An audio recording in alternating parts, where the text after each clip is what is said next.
L'agriculture, selon le principe de Dieu, ne s'agit pas seulement de la culture de maïs, mais aussi soja, les pois chiches, les arachides, les haricots conilles, niébé, le millet, le tournesol.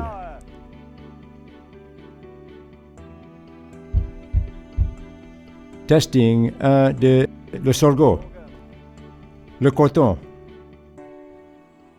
le manioc et d'autres.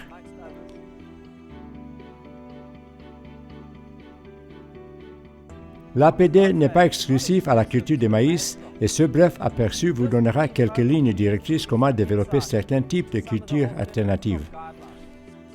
Une partie de la révélation de Dieu s'agit de la diversité d'espèces qui coexistent en conditions naturelles. Dans l'APD, nous encourageons les agriculteurs à adopter cette diversité en pratiquant les rotations, les cultures de relais et la culture d'engrais verts. Culture de rotation. Dans l'APD, nous préconisons que les rotations soient faites tous les 3 ans.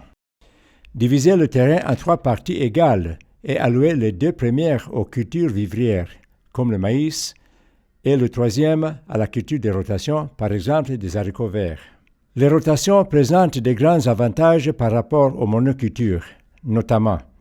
Elles fournissent des protéines et des vitamines dans le régime alimentaire des familles. Les légumineuses fixent l'azote dans le sol, ce qui permet d'économiser de l'argent et d'améliorer le rendement de la culture suivante. Elles brisent le cycle des maladies et des ravageurs. Elles améliorent la structure du sol. Elles aident à répartir les risques financiers. Il existe de nombreuses cultures de rotation et les variations sont donc innombrables. Voici quelques lignes directrices. Changer d'espèces monocotylédones à des espèces dicotylédones. Inclure de préférence des légumineuses comme haricots, le soja, les pois chiches, niébé ou arachides, mais on peut aussi inclure des tournesols, des patates douces ou des légumes. La 3e section des rotations peut être subdivisée pour inclure une variété de légumes comme complément alimentaire pour une famille. Choisissez la culture de rotation en fonction du climat, du sol et de vos objectifs. Préparez et gérez la terre selon les spécificités des cultures alternatives retenues, adaptant l'engraissement, l'espacement, le taux d'ensemencement, la profondeur de semailles, l'éclaircissement, l'engrais de surface, etc. Si vous ne pratiquez pas les rotations, vous rencontrez les problèmes propres aux monocultures. Augmentation des ravageurs, de l'incidence des maladies, déclin de la fertilité du sol.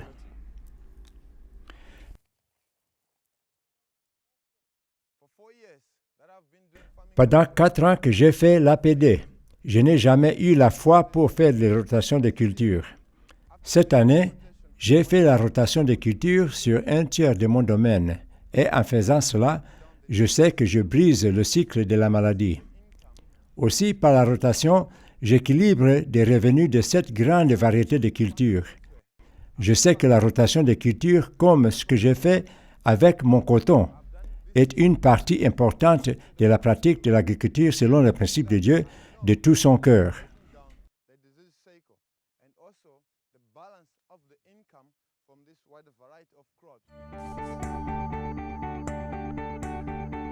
Les cultures mixtes sont la pratique courante en Afrique, surtout les haricots entre les rangs de maïs. Cependant, aucun des 2 cultures n'atteint le maximum de son potentiel de rendement avec ce système. Nous n'encourageons pas les cultures intercalaires pour des raisons de gestion et de performance optimale des cultures. Cependant, nous encourageons les cultures de relais dans les régions où le climat le permet ou alors là où il y a assez d'humidité en fin de saison. Quand on court une course de relais, on passe le bâton d'un coureur à l'autre. De la même manière, une culture de relais est plantée quand la première culture se fatigue et meurt. Les cultures de relais sont différentes des deuxièmes cultures qui sont plantées après la récolte de la première culture. Faites attention à ne pas planter la sous-culture trop tôt, ce qui ferait souffrir dramatiquement la récolte de la première culture au moment de la constitution de grains. Les cultures de relais sont plantées dans des trous dans le rang ou à la volée sous la couverture des lignes. Par exemple, Dixon plante des pois d'agneau au moment où les plantes de maïs meurent, à la fin février ou en mars au Malawi. En avril, il récolte son maïs et couche les tiges. Puis en septembre, il récolte sa culture de relais de pois d'agneau. Les avantages de ce système incluent des récoltes dans un climat qui n'a qu'une saison de pluie, la fixation d'azote parce que le pois d'agneau est une légumineuse, l'augmentation de la couverture de Dieu, une bonne contrôle de mauvaises herbes par l'ombrage et le droit de protéger sa couverture mise en feu par des chasseurs de rats ou broutée par des animaux. Au cours des 3 dernières années, sa récolte moyenne de pois d'agneau a oscillé entre 750 kg et 2 tonnes par hectare, ce qui est incroyable pendant l'hiver et saison sèche.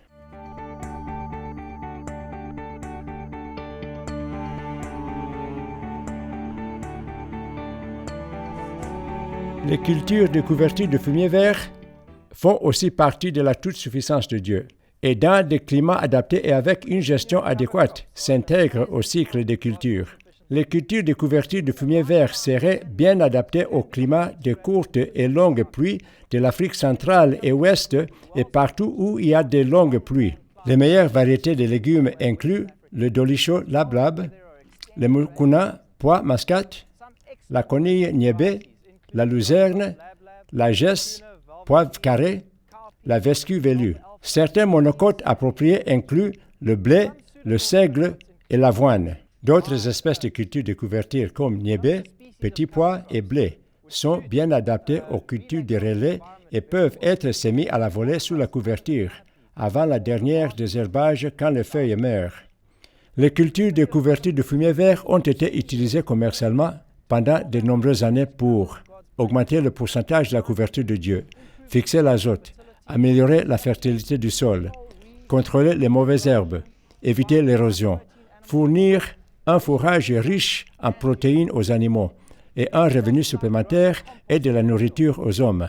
Ils sont comme du compost qui pousse en plein champ sur lequel ils présentent certains avantages.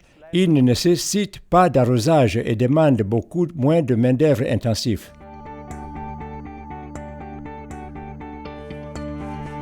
Le soya est relativement facile à cultiver et fournit une excellente culture de rotation. Grâce à la composition complète de ces protéines, c'est un très bon substitut à la viande et aux œufs dans le régime alimentaire. Pour des résultats optimaux avec le soja, il faut les inoculer des bactéries Rhizobium et les semer dans les 6 heures pour assurer la meilleure fixation de l'azote. L'espacement des rangs pour le soja est de 75 cm et l'espacement dans les sillons est de 5 cm.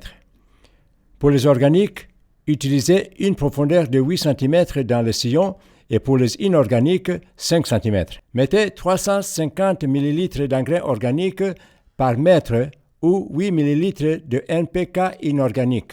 Le taux de semences par hectare est d'environ 160 kg. La profondeur de la plantation est de 1,5 cm. Pas besoin d'engrais de surface. Le rendement attendu pour le soja est d'environ 2 tonnes par hectare. Tableau 2. Tournesol. L'espacement des rangs pour le tournesol est de 75 cm et l'espacement des trous dans les rangs est à intervalle de 60 cm. La profondeur des trous est de 12 cm pour les organiques et 8 cm pour les inorganiques. Mettez 350 ml d'engrais organiques par trou ou 8 ml de NPK inorganique. La profondeur de plantation est de 2 cm. Le taux de semences par hectare est d'environ 6 kg. Nombre de graines par trou, 3, et puis éclairci jusqu'à 2. Engrais de surface, 5 ml d'urée. Le rendement attendu pour le tournesol est d'environ 1,5 tonnes par hectare. Tableau 3. Coton. L'espacement des rangs pour le coton est de 75 cm et l'espacement des trous dans les rangs est à intervalle de 60 cm. La profondeur des trous est de 12 cm pour les organiques et 8 cm pour les inorganiques. Mettez 350 ml d'engrais organiques par trou ou 8 ml de NPK inorganique. La profondeur de plantation est de 2 cm. Le taux de semences par hectare, 25 kg. Nombre de graines par trou, 5, et puis éclaircir jusqu'à 2. Engrais de surface, 5 ml urée. Le rendement attendu pour le coton est d'environ 1,5 tonnes par hectare. Tableau 4. Sorgho. L'espacement des rangs pour le sorgho est de 75 cm et l'espacement dans les sillons est de 10 cm. Profondeur de sillon est de 8 cm. Mettez 350 ml d'engrais organique par mètre. Le taux de semences par hectare pour le sorgho est d'environ 10 kg. La profondeur de la plantation est de 2 cm. L'engrais de surface, 8 ml d'urée par mètre. Le rendement attendu pour le sorgho est d'environ 2 tonnes par hectare. Tableau 5. Poids d'agnole. L'espacement des rangs, soit 115 cm, et l'espacement des trous à intervalle de 120 cm. La profondeur des trous, 12 cm pour les organiques et 8 cm pour les inorganiques. Mettez 350 ml d'engrais organique par trou ou 8 ml de NPK inorganique. La profondeur de plantation est de 3 cm. Le taux de semences par hectare, 50 kg. Nombre de graines par trou, 3, et puis éclaircir jusqu'à 2. Pas d'engrais de surface nécessaire. Le rendement attendu pour le poids d'agnole est d'environ 1,5 tonnes par hectare. Tableau 6. Niébé et haricots. L'espacement des rangs. Divisez les rangs en deux jusqu'à 37,5 cm. L'espacement dans le sillon est de 10 cm. Profondeur de sillon de 8 cm pour les organiques et 5 cm pour les inorganiques. Mettez 350 ml d'engrais organiques par mètre ou 5 ml NPK. Le taux de semences par hectare est de 60 kg. La profondeur de plantation est de 2 cm. Pas besoin d'engrais de surface. Le rendement attendu pour le niébé est d'environ 1,5 tonnes par hectare. Si vous comptez utiliser niébé comme culture de relais, vous pouvez le semer à la volée lorsque le maïs fane et faire votre dernier désherbage pour permettre que les graines aient du bon contact avec le sol. Tableau 7. Arachide. L'espacement des rangs, divisez les rangs en deux jusqu'à 37,5 cm. L'espacement dans le sillon, 4 cm. Profondeur de sillon, 8 cm pour organique et 6 cm pour les inorganiques. Mettez 350 ml d'engrais organique par mètre ou 5 ml NPK. Le taux de semences par hectare est de 80 kg. La profondeur de plantation est de 3 cm. Pas besoin d'engrais de surface. Le rendement attendu est d'environ 2 tonnes par hectare. Tableau 8. Blé d'hiver. L'espacement des rangs 15 cm ou bien semer à la volée. Si vous plantez dans les rangs, coulez les semences dans le sillon. Profondeur du sillon 1,5 cm. Taux de semences par hectare en sillon 100 kg. Taux de semences par hectare semis à la volée 120 kg. Profondeur de semis à peu près 1,5 cm. Engrais de surface appliqué à la volée 100 kg de LAN ou urée. Le rendement attendu par hectare est de 2 tonnes. Si vous plantez du blé comme culture de relais, il faut le semer à la volée lorsque le maïs meurt, puis faire votre dernier désherbage pour que les graines soient bien en contact avec le sol. Tableau 9. Manioc. L'espacement des rangs pour manioc, 75 cm. L'espacement des trous à intervalle de 120 cm. La profondeur des trous pour les intrants aux côtés descendantes de la corde de terrain est de 10 cm pour les organiques et 5 cm pour les inorganiques. Appliquez 350 ml d'intrants organiques et 12 ml de NPK inorganique. Plantez vos boutures de 20 cm de long avec 5 à 8 nœuds et 1,5 à 3,5 cm d'épaisseur sur les côtés montants de la corde terrain. La profondeur de plantation. Enfoncez 2/3 de la bouture dans le sol jusqu'à 13 cm de profond. Le rendement attendu est d'environ 20 tonnes par hectare. Le manioc pousse bien sur une terre plate. Coupez les plantes prêtes à la récolte en laissant 40 cm de tige comme poignée. Les tubercules doivent être récoltés dans les 2 jours après la prise de bouture. Choisissez les boutures des plantes exemptes de maladies. En choisissant le tronçon médian de la plante, ni sa base, ni son sommet feuilleux. Conservez les boutures à l'ombre en position verticale en les transplantant de préférence tous les jours, mais sans jamais les stocker plus de 5 jours. Plantez les boutures verticalement et dans le bon sens, à savoir le sommet vers le haut. Creusez les trous pour les intrants sur les côtés descendants de l'accord terrain et plantez les boutures sur les côtés montants pour s'assurer qu'il n'y aura pas de brûlure de boutures. Une couverture épaisse aide à garder la terre humide et friable, ce qui facilite le déracinement au moment de la récolte. Le manioc résiste très bien à la sécheresse et produit une racine riche en amidon, qui a été la culture de survie de nombreuses communautés pauvres. Tableau 10. Patates douces. L'espacement des rangs, 75 cm et dans le sillon, 30 cm. La profondeur des sillons est de 15 cm pour organique et 12 cm pour inorganique. Mettez 500 ml de compost par mètre ou 12 ml de NPK par mètre.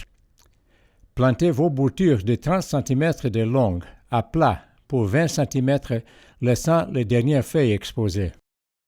La profondeur de plantation est de 10 cm. Le rendement attendu est d'environ 12 tonnes par hectare.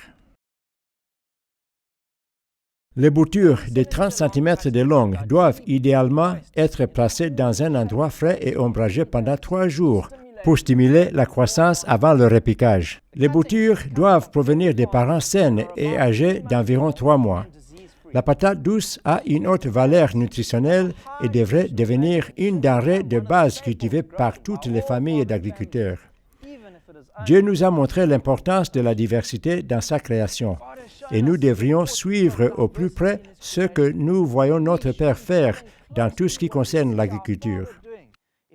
Il est cependant d'une importance cruciale d'avoir de la considération pour les pauvres et de marcher avec eux sur le chemin de la fidélité dans les petites choses, avant de les embarquer dans cette technologie déjà plus avancée. La première étape sera d'encourager la rotation sur 3 sections, puis de construire sur cet acquis pour introduire les cultures de relais, puis les cultures de couverture de fumier vert.